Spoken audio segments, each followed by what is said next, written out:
What's going on, y'all? It's your boy Alex. Make sure you like, make sure you subscribe. And this one gonna be a quick car chronicle. This one is how you defeat anger, suffering, and hate. Because when you really understand them, they're all the same thing. You can defeat them all the same way. I want you guys to really think about when you get angry, what you're really angry about. All right? Just take 2 seconds to think about that, right? Like, I'll give you some examples of situations that make people angry. You driving to work, right?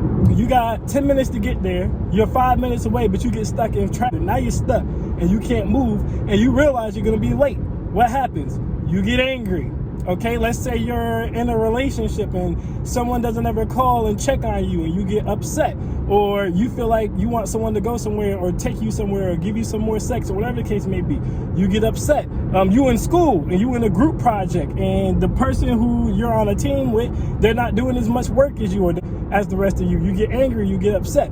And what you guys will realize, right, is the common denominator with anger, the emotion of anger is there's a non-controllable, right, that's factored into the equation that's doing something that you don't like, but you can't control what it is that's being done that you don't like. See, you in a relationship, you still can't control what the other person does. You can get mad because you can think that they should have done it, but you cannot control it. If you're on your way to work and there's an accident, you cannot control that. There's nothing that you can do about that, okay?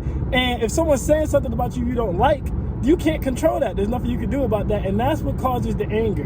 When there's an instrument introduced to the subject or the situation that a person cannot control, that causes them to get angry.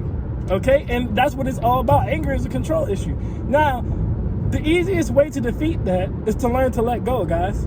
Just learn to let go. Like, okay, you know what? I'm going to be late for work.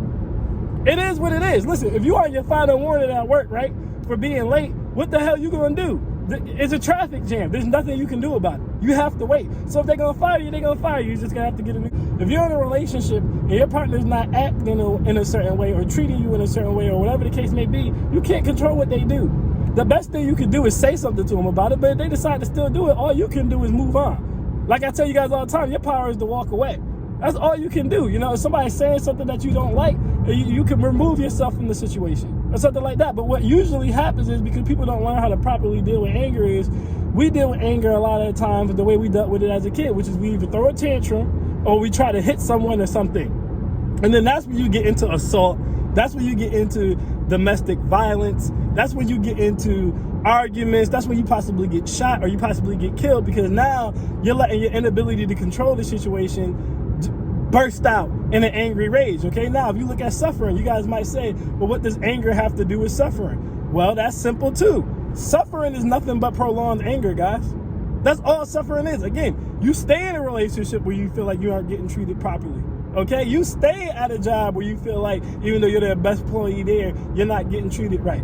You stay around people who keep talking about you or keep threatening you or keep making you feel away. That's when it becomes suffering. Now, suffering is different than anger, because anger usually is just an outburst. Suffering is prolonged. So suffering usually leads to things like depression or anxiety or things of that nature. Now you're starting to get into mental health issues because you're allowing this uncontrollable that's making you feel away to stay around longer than it really needs to. And then you get to the third level, which is hate.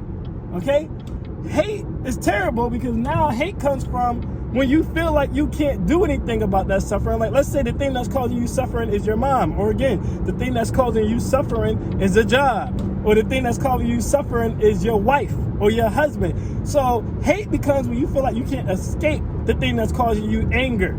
Okay, and it's been around for an extended period of time, almost a whole lifetime. That's when it becomes hate. And hate is the most dangerous, because now we're going past depression, now we're going past anxiety, now we're going past self-worth. Now we're going to, once you hate something, you want it destroyed, you want it killed, you want it removed.